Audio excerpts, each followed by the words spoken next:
up your engine.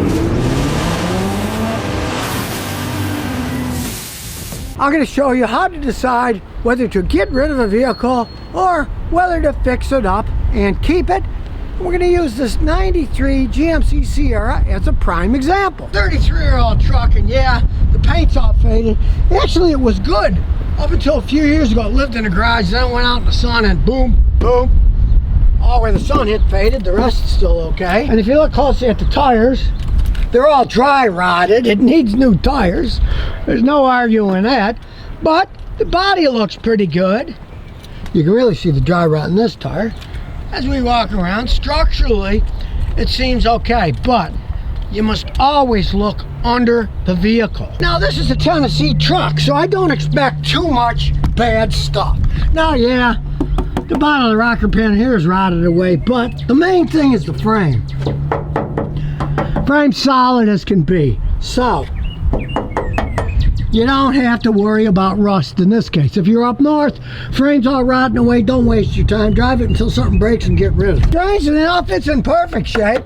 Somehow water got on that side, but the truck itself, structurally, is in pretty good shape. And as we open the door, even the interior is in pretty good shape for as old as it is. Yeah, the dash is cracking. He said the same thing. The dash was okay when it was parked in the garage for years and years. Then it went out in the sun, all this crack, so he was going to get some cheap cover for that. Now, the next thing to do is to check it for codes. This is an old 93. You need an OBD1, not an OBD2 scan tool, which I happen to have. It's an Innova that does both. You just have to buy this adapter cable here for the OBD1. Kit comes with it for GM, Ford, Chrysler, Toyota, Honda. OBD1s have to have power to the scan tool. This scan tool has a battery in it, so it powers itself. Turn it on, turn the accessories off. That's what we've done. It is a 93, so we go to 93. The 8th VIN, I looked at the VIN number. It's a K. It's a 4L60E transmission. Still the original one, too. And there's no trouble codes in the computer. If there was, it would list them, give an explanation of them all, but there isn't any, and that's pretty good. For a vehicle that's what? 33 years old. Now, unfortunately, we can't look at live data because it doesn't do live data.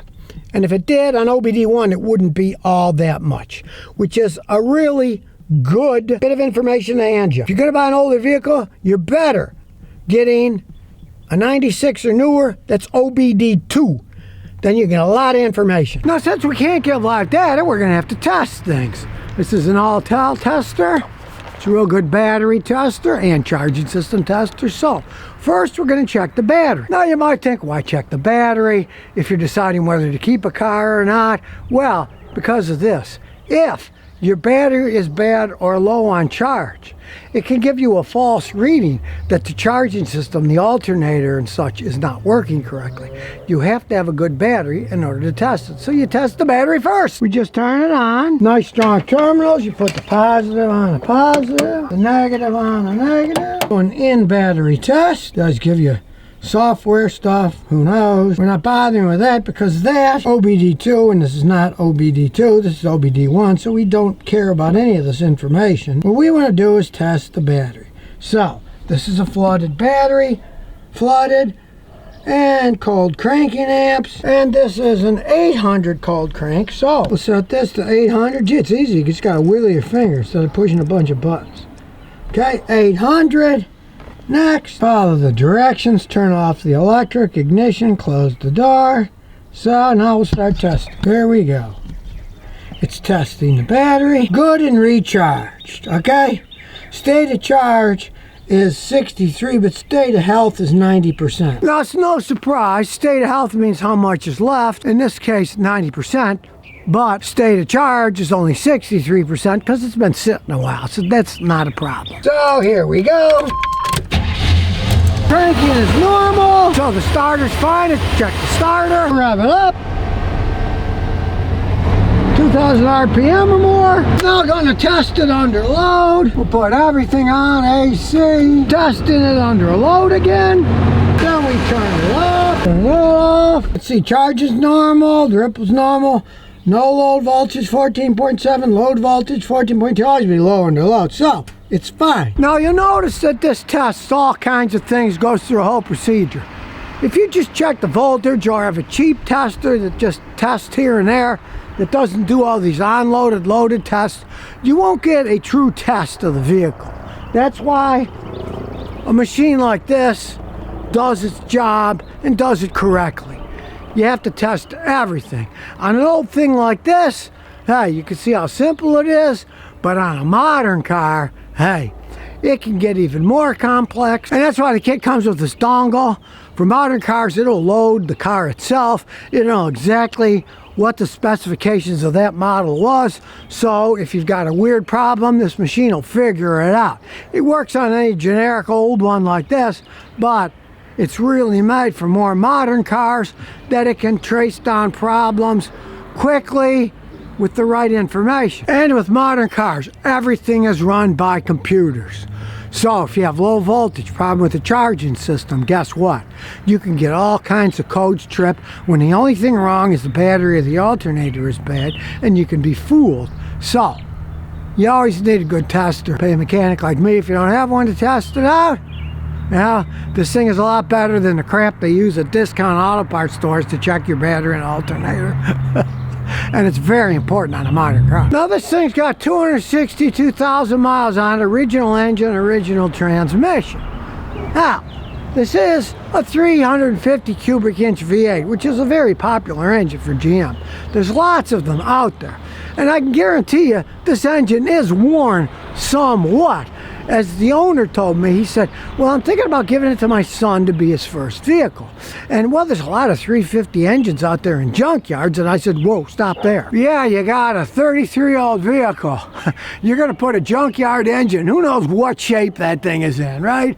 I mean, come on. You really would have to put in the price of both another engine, and in this case, it's the original transmission. We'll see how it shifts, but eventually it's going to go out. Rarely do they last more than 200-something thousand miles in these.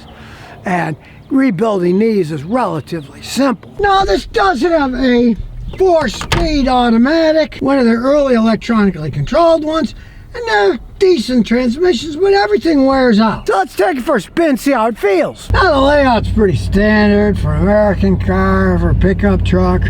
Regular old V8's got some decent readings, oil pressure, water temperature, charging system, gas, and a tachometer. And check it out. It's got an auto reverse Dolby tape deck that's broken. You could mess with an equalizer, right? But check this out. Ooh! Early for its age, cup holders slide in. Pretty cool, right? Now let's shift her in reverse. See what it feels like. It idles pretty smooth. And we're gonna watch the oil pressure, because he said sometimes it goes low. You can see the oil pressure over here. It's pretty normal now. But we'll watch it as we drive around. And we're gonna listen to bearing, wear, any kind of odd noises. It does have 262,000 miles on it. Hey, that tranny's still pretty smooth. And you see the oil pressure goes up as you speed up. And yeah, I mean, the suspension's worn. It's an old truck, right? I got a little play in the steering wheel, but nothing outrageous. It does shift pretty good, I gotta say. Old truck still goes pretty good. Seems pretty solid. As I showed, the quarter panel in the back's rotten a little, but the rest of it, the frame and everything's solid. It is a Tennessee truck. Corner's pretty good for an old truck. Now that a little jerk first to second, that's typical on these things as they age. It's not going to be perfect, but it's not making any noises as if something is really worn, like a gear or anything. You can feel it when you get on it. If you give it less gas, first to second is smoother. More gas, it's a little rougher. It's typical on these things as they age. Nothing outrageous, but eventually it will wear out.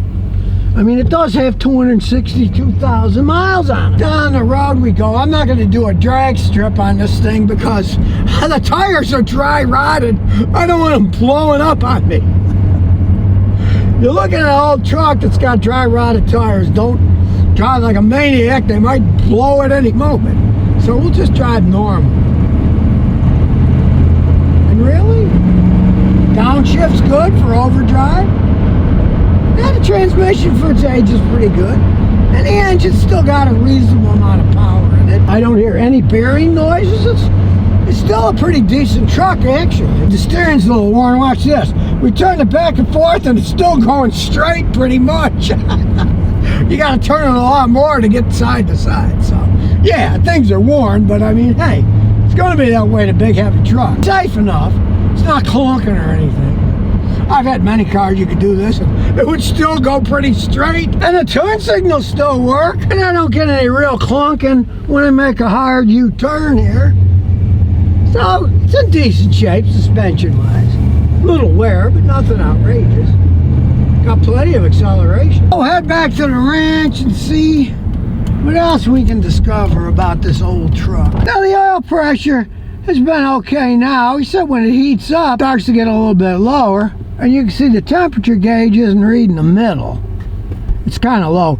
We drove it long enough. It needs a new thermostat. The thermostat's stuck open. But really, for its age, it sounds pretty good, actually. We'll go to the back. A nice V8 rumble. There's a backfire. You can see water coming out of it. Well, water's coming out of it because it sat for a long time. Condensation's inside. That's normal. But it's got a nice, good rumble to it. No backfiring or misfiring. That's a good thing. Now, the engine doesn't seem all that bad, but with him saying sometimes he hears clacking noise, sometimes the oil pressure goes low, I'm going to give them this Bernie's cleaner. It's a flushing out engine oil. You put it in the oil, rev it to 2,000 RPM for half an hour, then you change the oil and filter. Because it's sat a long time, it's old, it's not doing it now, but lifters can clack because they get debris in them, they get clogged up, they got tiny little holes, those hydraulic lifters. So, this would clean it all out, and it could also help with the oil pressure going down. Because if you have a restriction in a place, you can lose oil pressure. And this would clear everything out. And the oil pressure, when it gets hot, could easily go back to normal when it's idling. It only does it, the low oil pressure, he said, when it's really hot outside and you're idling. Doesn't do it at high speed, so that shows the engine's in decent shape. Could easily be clogged up, and this can fix it. Much simpler vehicles. The thermostat's right here, 2 bolts. Needs to put a new thermostat in. That's to fix the AC. He had a compressor put on last year, but the refrigerant's leaked out. Everything's been changed except for the evaporator inside. I'm assuming the evaporator's leaking. But hey, I didn't have AC in my first car. I didn't have AC in my first 3 cars. And I lived in Texas with the third one. Well, the third one and the second one. It actually is a pretty solid truck. And sure, eventually the engine and transmission will need replacing, but it is a 350 V8 that you can get either brand new factory ones or a remanufactured one. I do not advise rebuilding this particular one because it's got so many miles. It might need so many parts. You would use it as a core when it went out, but it still might go years and years and years, and it's simpler to fix. You can fix these things yourself. You can learn how to work on them. Even if you have to put another engine in, yeah, you get a decent remanufactured engine for, say, $3,000 or so. Then you either install it yourself or pay somebody. So, maybe $4,000. You get the transmission overhauled for a couple grand. It doesn't need them right away, but if it eventually does, so that's not that much money to get a vehicle that could last a long time. The rest of this thing can last forever. It's a full frame. The frame isn't rotten. That said, if you live up north and the frame's rotten, forget it. Get rid of the truck. It's not worth fixing. This rust here, just minor stuff. It can be cut out and fixed because the rest of it's solid. I mean, really, the other side is solid. Doesn't have any holes in it. Somebody had a fire and melted some of the plastic here, but I mean, the bed's okay. You can always get a new one. It is a long bed. You can fit a lot of stuff in this. So in this case, I'd say, hey, keep it. It's got a leaky wheel cylinder in the back. Replace that. I had to put some brake fluid in. But other than that, hey, first vehicle, not that bad of a truck. And everybody who knows trucks knows if you're driving a really old truck, it kind of shows that you're an old school type of person, even if you're young and you appreciate old things that can be fixed. Because back in '93, GM was still making them pretty good. So if you never want to miss another one of my new car repair videos, remember to ring that bell.